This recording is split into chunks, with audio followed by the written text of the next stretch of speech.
नाज़रीन, मैं हूँ अबू बकर साफ़ी। मैं इस वक्त जो है ना देवर के मुकाम पर खड़ा हूँ। इस वक्त मैं आपको बताता चलूँ, बहुत ज़्यादा जो है ना बुरी खबर है कि इस वक्त बाबूसर रोड जो है वो तकरीबन जो है ना वो डैमेज हो के ख़त्म हो चुका है। मैं इस वक्त उस जगह उस मुकाम पर खड़ा हूँ जहाँ आज सराबी रेले ने तबाही मचा दी है। अभी हमारी इन ड्राइवर से बात हुई थी, उन्होंने हमें ये बताया कि हम 17 लोग जो है इस क्वेश्चन में मौजूद थे और इस वक्त हमारी गाड़ी रुकी हुई थी। साथ हमारे साथ 3-4 और गाड़ियाँ भी थी।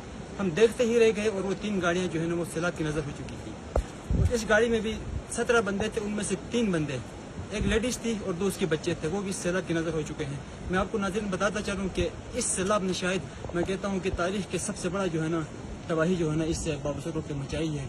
इसमें तकरीबन जहाँ तक मुझे अंदाज़ा हुआ है, मैं इस रोड पे पीछे से चक्कर करके विजिट करके आया हूँ, जहाँ तक मुझे लगा है इस रोड पे तकरीबन जो है ना तकरीबन 60 से 70 लोग जो है ना इस सैलाब में बह चुके हैं। बाकी अगर फसलों की बात की जाए, यहाँ की ज़मीनों की बात की जाए तो मुकम्मल तौर पर तबाह हो चुकी हैं। तो जो लोग गिलगित बाल्टिस्तान आना चाहते हैं उनसे दरख्वास्त यही है कि जब तक इस रोड के ऊपर दोबारा जो है ना सफ़र का ऐलान नहीं किया जाता है, तब तक आप लोग इस रोड पर सफ़र करने से गुरेज करें। शुक्रिया।